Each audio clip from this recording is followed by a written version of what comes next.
Balikan po natin ulat tungkol sa rotating brownout. Makakusap natin si Joe Sardaliaga, Star Communications Manager ng Meralco. Joe, good morning!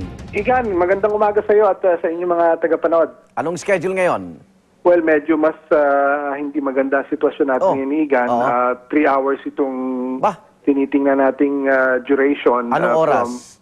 Baka 8 a.m. Igan, magsimula na tayo no? Hanggang 10 in the evening ang schedule nito. Salit-salitan to tulad nung naganap kahapon. Pero instead of the 2 hours which we experienced yesterday, ngayon, tatlo. medyo tatlo ito, no? Anong dahilan, ilang kakulangan yung supply natin ng kilowatt hour? Batay kasi dun sa information na ibinigay sa aming System Control Center mula sa System Operator, which is the NGCP. Nasa 800 megawatts itong tinitingnan na kakulangan Igan 800? Oo, for today, no? Yun yung tinitingnan na shortfall insofar as the Bakit capacity. umabot naman ng ganong kalaki? Mukhang may isa pang planta nagka-problema, Igan, itong Ilihan. So ito ay nadagdag dun sa mga nagka-problema kahapon, yung Suwal, tapos meron pa yung Masinloc 2, no? Yung awa-awa na ako kay tatay So yun nga, Igan, medyo at this point, ang maibibigay lang talaga ng Meralco insofar as this situation is concerned ay yung makapagbigay tayo ng timely update. Sino operator nung Ilihan ba? Ilihan? I am not sure kung sino ang operator ng Igan, but I think NPC, kung hindi ako nagkakamali. Nasaan na yung mga independent power producer natin? Meron ding mga IPPs kasi, Igan, na under preventive maintenance. I think ito, kasama ito dun sa mga nabanggit na rin kahapon na mga hindi nag-ooperate sa ngayon. Ilang planta yung inaayos ngayon, Joe, para maintindihan ng publiko? Yan.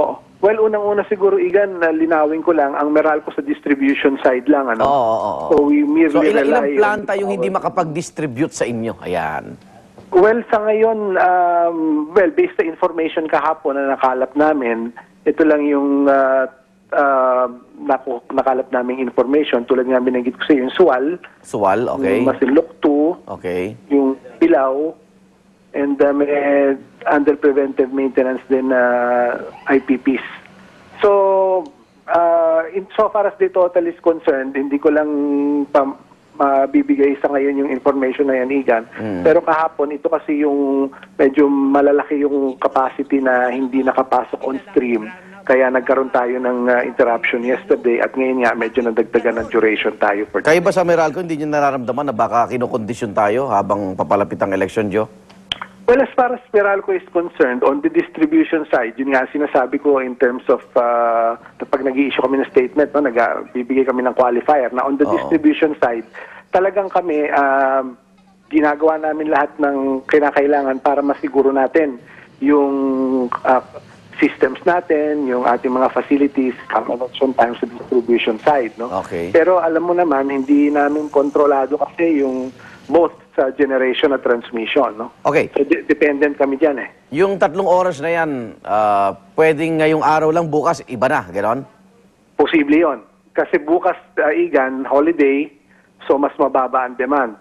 Ito naman for today, kaya 800 megawatts ito dahil nga sa may nadagdag na planta na batay sa impormasyon na inulat sa amin na nawala online, ano? Ngayon, Igan, for tomorrow, that may be a different situation altogether because the demand is lower usually pag holiday at saka weekend. At kung may maayos sa mga tanghali, pwede namang mabawasan yan bandang hapon, no? Yun nga ang lagi naming hindi naman siya, yun ang lagi namin binabanggit, Igan. This is a tentative manual load dropping schedule. Ang pakiusap lang, Joe, sana meron din kayong listahan ng lugar kung saan nawawala. Kasi para tayo nag-aabangan lahat ng 3 oras, no? Sana naglalabas din kayo ng lugar. Alas 8 hanggang alas 11 dito sa lugar na to. Tapos alas 11. Actually, Igan, ina-upload namin yan sa amin website, no? Tapos meron din wala lahat may computer, Joe. Kami nagamitin nyo para kami na yung mag-announce, di ba? Actually, meron coordination kasi tumatawag sa amin yung inyong coordinator. Tapos kinakalap niya kung ano-ano yung mga areas na affected. Okay. Para ma-announce din natin mamaya. Yes, sir. Joe, salamat, ha? Salamat, Igan. Ingat. Joe Saldariaga po, External Communications Manager ng Meralco.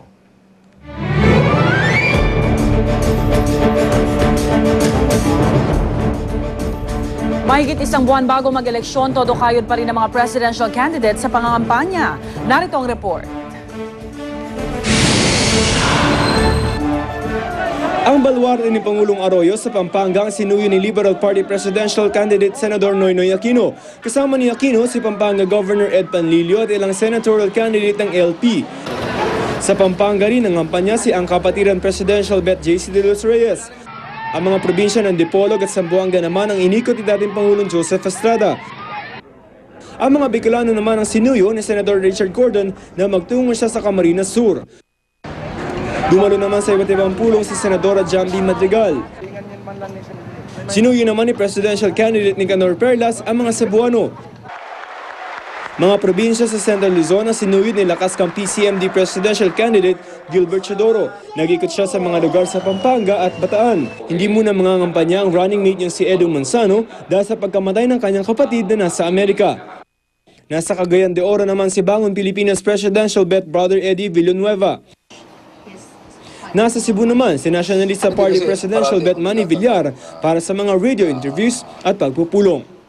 Para sa unang balita, Joseph Morong reporting.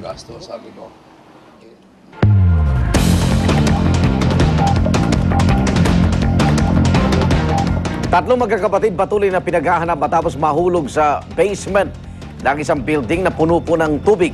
Mula sa Maynila may live report si Tricia Zafra. Tricia, nakita na? Igan, bigo pa rin makita yung mga otoridad natin na makita yun ng tatlong magkakapatid na nahulog doon sa basement ng isang abandonadong building dito sa Escota, Maynila. Halos mawala sa sarili si Edita Gardigo. Malalim na kasi ang gabi, hindi pa rin lumilitaw ni mahanap ang tatlo niyang anak na sina Marlo, 21 taong gulang, Edwin, 30 taong gulang, at Arnulfo, 34 na taong gulang, na di umano'y nahulog sa basement na ito ng binabantayan nilang gusali sa Escolta, Maynila. Alauna pa ng hapon nang maganap ang aksidente. Bunso ko kasi nagawa ng tangkay ng manok. Hinahanap ko mag-alas 3 kasi punta na sa Divisoria magtitinda. Pinuntahan ko sa baba. Naku, ang tangkay ni Zana iwan. Yung mga gamit ni Zana dyan lang, basa ng basa ang floor mat.